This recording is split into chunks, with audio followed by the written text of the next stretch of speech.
قومی cricket team کی بھارت کو شکست پر دنیا بھر میں پاکستانی شائقین کی جانب سے خوشی کا اظہار کیا جا رہا ہے۔ تاریخی فتح پر پاکستانی شاہینوں کی گجرات میں شائقین رات سے اب تک خوشی سے نہال ہیں۔ بھارتی سرماؤں کو ہرانے پر شائقین کرکٹ کا کیا کہنا ہے، جانیں گے عبدالسلام مرزا سے۔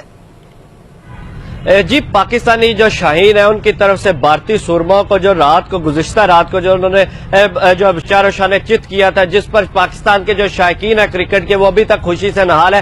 اس وقت میرے ساتھ پاکستانی شائقین ہیں کرکٹ سے، ان سے جانتے ہیں کہ آپ بتائیے گا جو ہے اس کی رضوان اور اس کی بیٹنگ کیسی تھی بابر اعظم کی؟ میں سمجھتا ہوں کہ رضوان اور بابر اعظم نے بہت تاریخی بیٹنگ کی ہے، جس کی وجہ سے ہم میچ جیتے ہیں۔ انڈیا والے کہتے تھے کہ پاکستان ورلڈ کپ میں ہم سے کبھی نہیں جیتا، تو وہ سارے داغ ہم نے دھو دیے ہیں 10 وکٹوں سے ان کو شکست دے کر، خصوصی طور پر بابر اعظم اور رضوان، اس کے علاوہ شاہین شاہ افریدی نے جو اسپیل کیا تھا اس سے پاکستان کی جیت یقینی ہو چکی تھی۔ پاکستان زندہ آباد۔ جی بالکل، شاہین شاہ افریدی کی جو پہلے اوور میں جو انہوں نے 2 بھارتی سرما کو مار گرایا تھا، اس حوالے سے ہمارے ساتھ ایک اور شائقین ہے، ان سے جانتے ہیں۔